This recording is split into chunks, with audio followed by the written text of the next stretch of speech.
Assalamualaikum warahmatullahi wabarakatuh. Welcome back to my channel. Kembali lagi di channel YouTube saya, Septi Asti 169.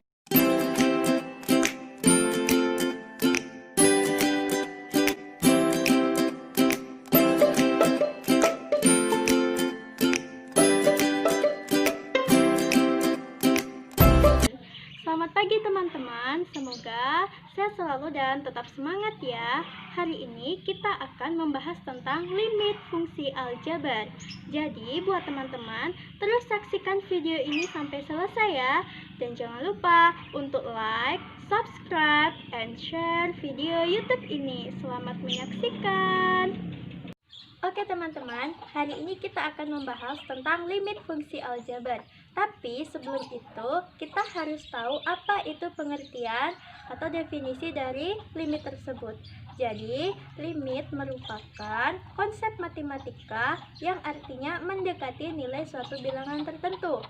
Nah, teman-teman, dalam mengerjakan soal limit fungsi aljabar ini, ada 3 metode yang harus kita ketahui untuk mengerjakan sebuah soal limit fungsi aljabar. Yang pertama, metode substitusi, di mana metode ini merupakan metode yang paling mudah dengan menentukan hasil suatu limit fungsi, yaitu dengan mensubstitusikan langsung nilai ke dalam fungsi f(x). Tapi teman-teman, kita harus ingat, metode substitusi ini memiliki syarat ya, yaitu hasil substitusi tidak membentuk nilai tak tentu. Untuk teman-teman, supaya lebih paham, yuk kita lanjut pada contoh soal berikut ini. Oke teman-teman, sekarang kita lanjut pada contoh soal untuk metode substitusi.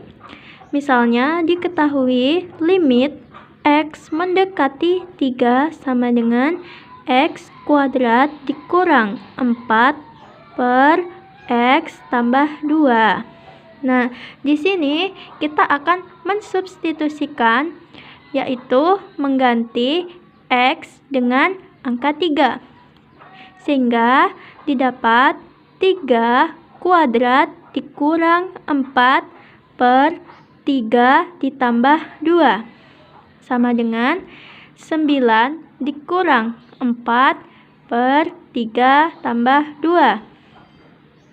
9 kurang 4 sama dengan 5 per 3 ditambah 2 sama dengan 5. Jadi 5 bagi 5 sama dengan 1. Sehingga didapat hasil dari limit x mendekati 3 sama dengan 1. Mudah kan teman-teman? Nah, teman-teman, itulah tadi pengertian dan contoh soal dari metode substitusi. Sekarang kita lanjut pada metode yang kedua, yaitu metode pemfaktoran. Jadi, metode ini digunakan jika pada metode substitusi menghasilkan suatu nilai tak tentu, seperti tak hingga, 0 per 0, tak hingga per tak hingga. Maka fungsi tersebut harus difaktorkan terlebih dahulu sehingga bentuknya tidak menjadi bentuk tak tentu. Nah, supaya lebih paham, yuk kita lanjut pada contoh soal berikut ini. Oke teman-teman, sekarang kita lanjut pada contoh soal kedua menggunakan metode pemfaktoran ya. Misalnya ada soal seperti ini, limit x mendekati 4, 2x kuadrat tambah x dikurang 15 per x kuadrat ditambah 7x tambah 12. Nah, kalau soalnya seperti ini, kita menggunakan metode pemfaktoran ya teman-teman. Sehingga bisa kita jawab limit x mendekati 4, 2x kuadrat ditambah x kurang 15 per x kuadrat ditambah 7x tambah 12 sama dengan. Nah, di sini kita harus mencari faktor dari fungsi f(x) ini. Sama dengan limit x mendekati 4, 2x dikurang 5, x ditambah 3 per x ditambah 4, x ditambah 3. Nah, karena ini sama-sama x tambah 3, jadi bisa kita coret.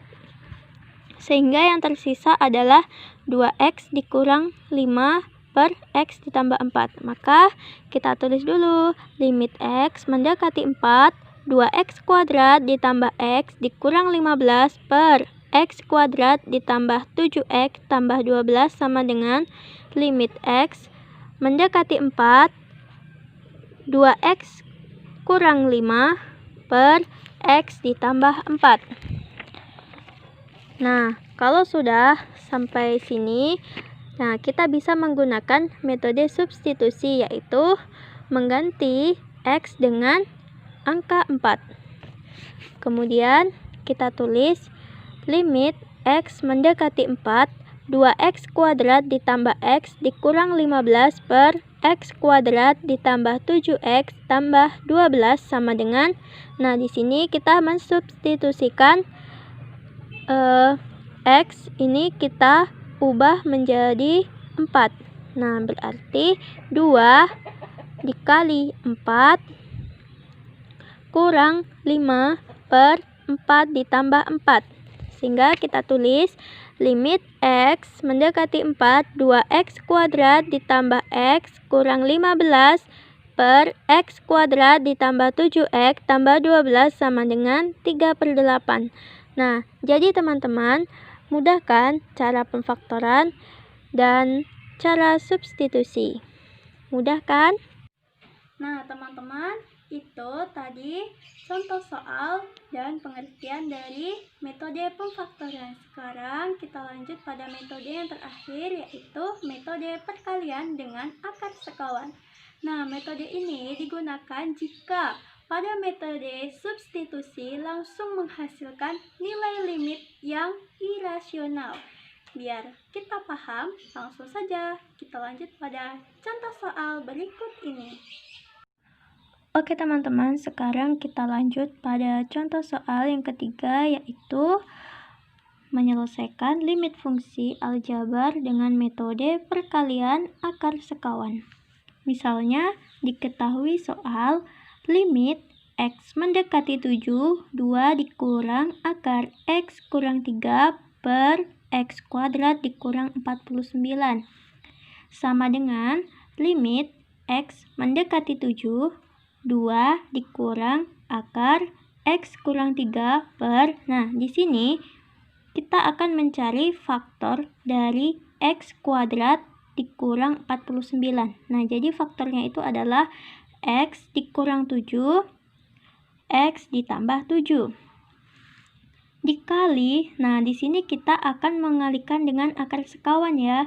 Nah, dikali 2 tambah akar X kurang 3 per 2 tambah akar X kurang 3.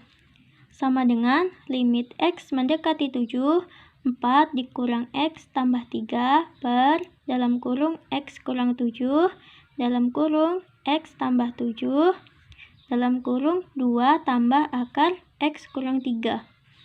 Limit X mendekati 7 min dalam kurung X kurang 7 per, nah ini kita tulis kembali dalam kurung X kurang 7 dalam kurung X tambah 7 dalam kurung 2 ditambah akar X kurang 3 sama dengan min 1 per dalam kurung 7 ditambah 7 dikali dalam kurung 2 tambah akar 7 kurang 3 sama dengan min 1 per 14 dalam kurung 2 tambah 2 sama dengan min 1 per 56. Jadi teman-teman, hasil dari limit X mendekati 7, 2 dikurang akar X kurang 3 per X kuadrat kurang 49, itu hasilnya min 1 per 56. Gimana teman-teman? Mudah kan? Nah, teman-teman, itulah tadi pembahasan kita pada hari ini tentang limit fungsi aljabar. Semoga teman-teman dapat memahaminya dan semoga video ini bermanfaat bagi kita semua. Oke teman-teman, hari ini aku mau pamit undur diri dulu. Saya akhiri. Wassalamualaikum warahmatullahi wabarakatuh. See you next time and bye.